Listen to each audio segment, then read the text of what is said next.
کس طرح سے ہم لوگوں کی مدد کریں, کس طرح سے لوگوں کا ہیلپنگ ہینڈ بنے, کیونکہ ہر کوئی اس وقت جو ہے وہ ایک موڈ پر ہوتا ہے اور ہر کوئی چاہتا ہے کہ وہ اپنے آپ کو جو ہے وہ بدلنے کی کوشش کرے یا بدلے بھی.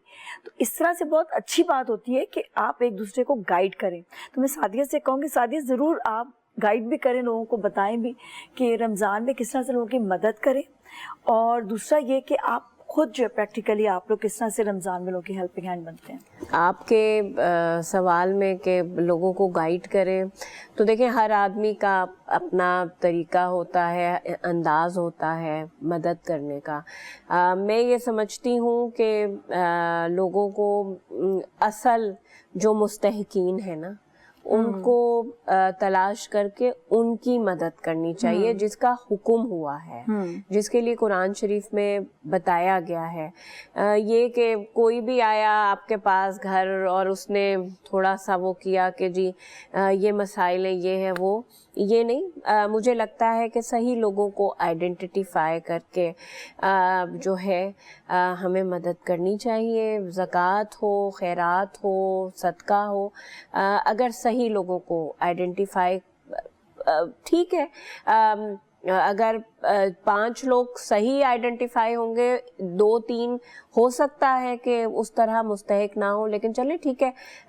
یہ تو وہ ہے نا کہ اللہ تعالیٰ وسیلہ بناتا ہے, اب جس کے نصیب میں اس نے لکھ دیا ہوتا ہے وہ تو چیز اس تک پہنچ جائے گی. بالکل.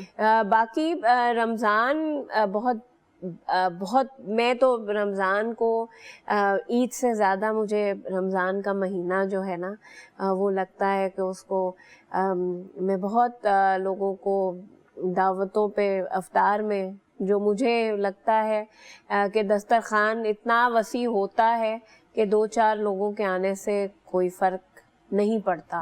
اور اللہ تعالیٰ یہ میرا آزمایا ہوا ہے, پہلے کہتے تھے لیکن اب تو خیر میرا آزمایا ہوا ہے کہ آپ جتنی لوگوں کی مدد کرتے ہیں نا اللہ اتنا آپ کا دسترخوان وسیع کرتا ہے, اتنا آپ کے کاروبار میں آپ کو فائدہ ہوتا ہے.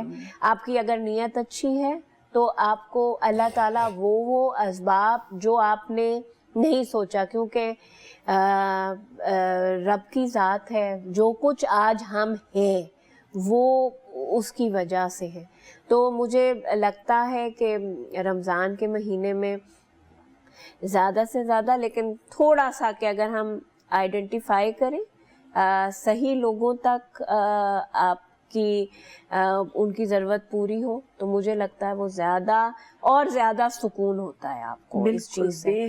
اور بار بار میں یہ کہوں گی کہ اگر رمضان میں دیکھیں نا ہم نماز پڑھتے ہیں, روزہ رکھتے ہیں, تراویحاں پڑھی جاتی ہیں, تو اگر ہم اپنے غصے پہ بھی قابو کرنا چاہیں, کیونکہ ہم بہت ساری چیزوں پہ قابو کرتے ہیں نا اس 1 مہینے, تو اگر ہم غصے پہ بھی قابو کریں تو کہتے ہیں نا اگر آپ 40 دن نماز قائم کریں تو آپ پکے نمازی ہو جاتے ہیں. تو اگر 30 دن ہم اپنے غصے برداشت کریں تو مجھے لگتا ہے کہ ہم پھر اس سے نکل جاتے ہیں. غصہ ایک فطری عمل بھی ہے, یہ نہیں ہے کہ مجھے غصہ نہیں آتا, نہیں آتا ہے, لیکن پھر تھوڑی دیر کے بعد میں یہ ریئلائز بھی کر لیتی ہوں کہ میں نے شاید جو ہے نا یہ غلط کر لیا ہے, اور پھر میں اس آدمی سے جا کے اس کو, جیسے انہوں نے کہا جب آپ یورپ امریکہ جائیں نا تو لگتا ہے کہ جو رسول اللہ نے مسلمانوں کے لیے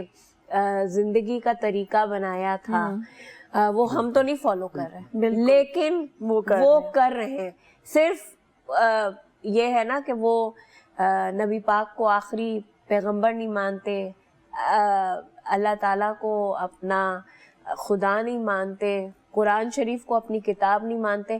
باقی آپ دیکھیں جو ہم مسلمانوں کو کرنا ہے, جو اللہ نے حکم ہمیں دیا ہے اس پہ عمل وہ کر رہے ہیں. پھر دوسری بات یہ کہ آپ کے شو کے اس سے رمضان کا مہینہ ہے, مہنگائی جو ہے وہ ہم عروج پہ لے جاتے ہیں. دنیا میں ڈسکاؤنٹس آتے ہیں, سیلز ہوتی ہیں, تو میں لوگوں کو کہوں گی کہ جو لوگ منافع خوری کرتے ہیں, ایک تو وہ منع ہے, گناہ ہے. بالکل. اور دوسری بات یہ کہ آپ یہ سوچیں کہ وہ جو مستحقین ہیں جو ضرورت مند ہیں اگر آپ صحیح ریٹ رکھیں گے تو وہ بھی اپنے بچوں کے لیے خرید سکیں گے، کچھ خرید بالکل. سکیں گے، کھا سکیں گے. ہاں